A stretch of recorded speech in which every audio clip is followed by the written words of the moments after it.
ദമാസ്കസിലെ UAE എംബസിക്ക് നേരെയുണ്ടായ ആക്രമണം ശക്തമായി അപലപിച്ചു ഒമാൻ. ഔദ്യോഗിക വിവര സംരക്ഷണത്തിന് കർശന നടപടി, സർക്കാർ ജീവനക്കാർക്ക് നിർദ്ദേശം. ഈസ്റ്റർ ആഘോഷങ്ങൾ ഭക്തിപൂർവ്വം, ആയിരങ്ങൾ പങ്കെടുത്തു. ഒമാനിൽ നിന്നുള്ള പ്രധാന വാർത്തകളുമായി ഗൾഫ് അപ്ഡേറ്റ്സ് ഒമാൻ തുടങ്ങുന്നു. എല്ലാ പ്രേക്ഷകർക്കും സ്വാഗതം. Gulf updates Oman brought to you by Shahi foods and spices, powered by Purushottam Kanji exchange. ദമാസ്കസിലെ UAE എംബസിക്ക് നേരെയുണ്ടായ ആക്രമണത്തെ ശക്തമായി അപലപിച്ചു ഒമാൻ. വിദേശകാര്യ മന്ത്രാലയം പുറത്തിറക്കിയ പ്രസ്താവനയിലാണ് പരാമർശം. അന്താരാഷ്ട്ര നയതന്ത്ര മാനദണ്ഡങ്ങളുടെയും കൺവെൻഷനുകളുടെയും വ്യക്തമായ ലംഘനമാണിതെന്ന് സുൽത്താനേറ്റ് വ്യക്തമാക്കി. നയതന്ത്ര ദൗത്യങ്ങൾ ദുർബലപ്പെടുത്തുകയും ഉദ്യോഗസ്ഥരുടെ സംരക്ഷണം അപകടത്തിലാക്കുന്നതുമാണ് ഇത്തരം പ്രവർത്തികളെന്ന് ഒമാൻ ചൂണ്ടിക്കാട്ടി. എംബസികളുടെയും നയതന്ത്ര ജീവനക്കാരുടെയും സംരക്ഷണം ഉറപ്പാക്കുന്ന വിയന്ന കൺവെൻഷൻ പാലിക്കേണ്ടതിന്റെ പ്രാധാന്യവും ആവർത്തിച്ചു.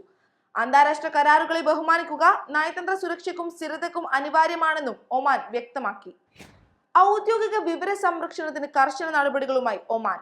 സർക്കാർ മേഖലയിലെ ജീവനക്കാർ സേവനകാലത്തും സേവനം അവസാനിച്ചതിനു ശേഷവും ജോലിയുമായി ബന്ധപ്പെട്ട എല്ലാ വിവരങ്ങൾക്കും പരമാവധി രഹസ്യത പാലിക്കണമെന്ന് നിർദ്ദേശം പുറപ്പെടുവിച്ചു.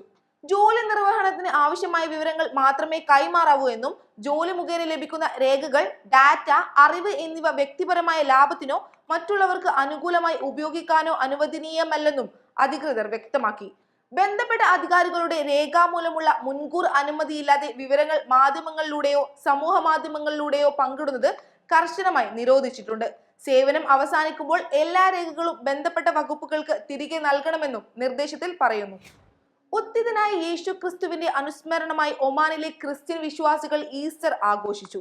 മസ്കത്തിലെ Ruwi saint Peter and Paul ദേവാലയത്തിൽ നടന്ന ശുശ്രൂഷകൾക്ക് മലങ്കര കത്തോലിക്ക സഭ വികാരി ഫാദർ വർഗീസ് വാലിക്കോടത്ത് മുഖ്യ കാർമ്മികത്വം വഹിച്ചു. ഫാദർ സെബിനും ഫാദർ പ്രിൻസും സഹകാർമ്മികരായിരുന്നു. ഒമാനിലെ വിവിധ പ്രദേശങ്ങളിൽ നിന്ന് ആയിരക്കണക്കിന് വിശ്വാസികൾ ചടങ്ങിൽ പങ്കെടുത്തു. മനുഷ്യരാശിയുടെ രക്ഷകനായി ഉയർത്തെഴുന്നേറ്റ യേശു ക്രിസ്തുവിന്റെ സന്ദേശം അനുകരിക്കാൻ വിശ്വാസികളെ ഓർമ്മിപ്പിച്ചു. കേക്ക് മുറിച്ച് സന്തോഷം പങ്കുവച്ചും ആഘോഷങ്ങൾ നടന്നു. ചടങ്ങുകൾക്ക് സെൻട്രൽ യൂണിറ്റ് ഭാരവാഹികൾ നേതൃത്വം നൽകി. കടമന്നിട്ടയുടെ കവിതകളുടെ ശക്തിയും നാടൻ കലകളുടെ ആവേശവും കോർത്തിണക്കിയ പടയണിരാവ് സോഹാറിൽ അരങ്ങേറി. ഹംബാറിൽ സംഘടിപ്പിച്ച പരിപാടി ജനപങ്കാളിത്തം കൊണ്ടും കലാപരമായ മികവ് കൊണ്ടും ശ്രദ്ധേയമായി. സോഹാർ ലിറ്റററി ഫോറത്തിന്റെ ആഭിമുഖ്യത്തിൽ നടന്ന ചടങ്ങിൽ സെക്രട്ടറി CK സുനിൽകുമാർ സ്വാഗതം ആശംസിക്കുകയും പ്രസിഡന്റ് KRP വള്ളിക്കുന്നം അധ്യക്ഷത വഹിക്കുകയും ചെയ്തു. സോഹാർ മലയാളി സംഘം പ്രസിഡന്റ് മനോജ് കുമാർ മുഖ്യപ്രഭാഷണം നടത്തി. കടമന്നിട്ടയുടെ കുറത്തി, കാട്ടാളൻ എന്നീ പ്രശസ്ത കവിതകളെ ആസ്പദമാക്കിയ ദൃശ്യാവിഷ്കാരങ്ങൾ പ്രേക്ഷകരെ ആവേശത്തിലാഴ്ത്തി.